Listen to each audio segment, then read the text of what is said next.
Okay guys, so we're on to the first of the technical drawings. So there's obviously 5 types of pictorial, two of them are perspective, 3 of them are technical drawings. Some of you might find the technical drawings a bit easier to draw because you don't have to guess anything because everything's going to be measured. Now by measured, I obviously don't mean with a ruler because it's still a sketch, but we're going to be using our friend the trammel. So no need for a horizon line. All we need to do with the isometric to get started is we need to draw our edge. So isometrics are always drawn edge on. What I'm going to do just now is I'm going to use the pencil and I'm going to draw a very faint ground line so that we can hopefully see the angles. So here I have a set square, obviously with the edge off it, and this is a 30-60 set square. So remember, angles in a triangle add up to 180. So we've got our 90-degree right angle here. This is a 60-degree one and this is a 30-degree one. Now the reason that you get your set squares in this is because this is the one you would use for isometric. Isometrics are always 30 degrees. So if you were using this, you would be sliding this to the corner and putting that line out at a 30-degree corner and then flipping it like the page of a book and then putting it through at that corner. Because you're not using drawing boards, you don't need to get it exactly at 30 degrees, but what is important, because it's an isometric, is that this angle here and this angle here are equal. Okay, so iso means equal. You get isotonic drinks because those are trying to equalize the electrolytes in your body. So this angle here should be roughly about 30 degrees and should be roughly about 30 degrees. This is going to be really important when we start to do the other 2 types of pictorial.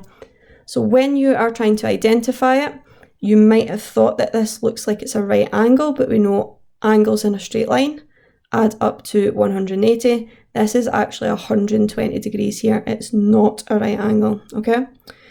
Once you've got your 3 lines, if you are doing an isometric, if we're doing our cube, we know that all 3 sides should be the same. So I'm going to just take this through here and mark off that one. Take this one here and mark off that one. Those are the only measurements I need for my cube. Because now I'm going to put on the vertical lines and I'm going to do them as a construction here. So using my pen just to outline, the 3 lines that I have outlined just now are the only lines that you should be using for this drawing. You're either using a vertical line, a line sloping out to the right 30 degrees, or a line sloping out to the left 30 degrees. Coming up to the corner, we're going to take this line here and we're just going to copy and paste it at the top. Done. Flipping it over, this line here, going to take it up to the top, copy and paste it, done. So now what you should have is something that looks like an open book. We've got 3 vertical lines. At the moment we've got 2 to the left and 2 to the right. We just copy and paste this line again up here, using it as a construction line. Taking this line, moving up here, again, construction line. And once you've got that construction line finished, you can then go back over with the outlines. Done. Going on to our example of the little shed. Starts off exactly the same way. I'm using that stupid way, should put that way.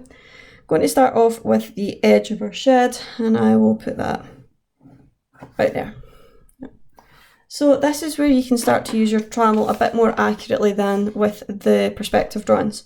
Because once you have got this trammel, you can say, well, I know for a fact that this is taller than it is out to the side.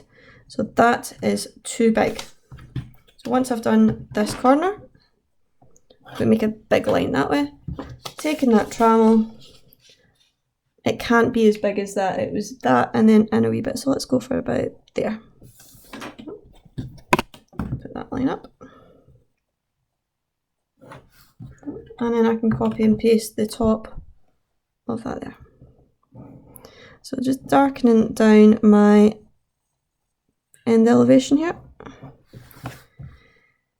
Okay, so last time we said that that was about 1.5. So let's say, oops, better put the construction line in first. line out. So taking this line, that's about 1, and then put it in the halfway, it's maybe about there. So what we're doing is we're trying to take educated guesses at the measurements. Okay, we can't use a ruler, but we can use our own work for guessing where the next part goes. So taking this line and copying and pasting it here. Taking this line, copying and pasting here. Now guys, you might think I'm cheating using the set square. Personally, I do actually prefer doing this freehand, but just to make the drawings nice and clear for you, and obviously because I want you to make sure you can see why the lines are different angles, I've decided to do the videos with the set square.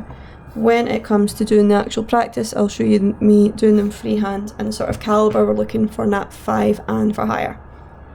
Okay, so we've got the wee bands going round. Again, I'm just going to do that by eye, and I'm going to say it looks like it's about there.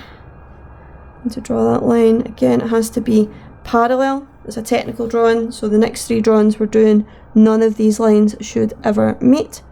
Spinning it round there.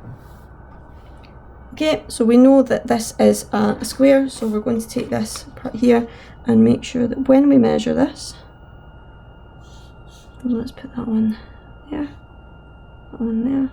Oh, not far off it, so we just want to go a wee bit on the inside. And then we'll do our line up, nice and light, line up. Oh, beautiful. Okay, and we'll put this on our true edge as well. Let's just double check. Okay, that was there. If I put that one here and I put that one there. Oh, she's a wee bit off, but that'll do. And then line, and then line. Look at that, we've got a nice wee grid. So using my outline, nice and dark, just to go over those shapes there. And that was the worst outline I could have done in my life. There we go. Okay, looking at the orthographics again, we know that this top line becomes the top of the door and the second window. So we're just going to wrap that round like a piece of string. Bottom one here just wraps round the corner, and that gives us the corner here. Now, unlike our perspectives, these sizes do not get affected by distance. So I'm just going to take that corner here, because I know the distance here is the same as the one for the door. It's about there. The door has to be much bigger. I'd say it's maybe 1.5 times the size of that, so let's go for about there. Then you've got a gap for the window. Gap for the window, which I'll put maybe about that size. Make that from the back. Have a look at my proportions. Yep, I'm happy with that. And then you just commit to it. Okay, so whatever size is here is what size should be there. Using my outline, nice and dark for the outline. Now guys, I'm actually doing the outlines really badly, mainly because I want them to make sure that they show up in the video. For an outline, you should be doing one confident line. Right? As soon as you go over the line again, it makes it quite thick and it can be quite annoying, so you should really just be doing it once. But because my pencil is always snapping on me, sometimes I feel like I need to go over it twice. But it's actually working out quite well now that I've said that. So nice and dark, going on these outlines, nice clear crystal lines. All your corners are making nice 90-degree corners. Well, not 90 degrees in here, and here's 90, that's not. But yeah, that is your isometric. Okay, so remember 30 degrees on both sides. You'll notice guys that I've not started doing anything with arcs or circles yet. We will move on to that next week. I just want to make sure that everyone is happy with the 5 styles of drawing. So again, cube, if you want, do the little holes in it, and then move on to the examples. Just whilst I remember, I'll just quickly show you what we should be doing on there, because I had totally forgotten. I was getting too excited about going to do the wee example. But having looked at the example, it should have been fairly straightforward how you would then turn this cube into your one with the wee hole in it. Okay guys, again, if there's any issues, please give me a shout on the Teams page and I will get back to you as soon as I can.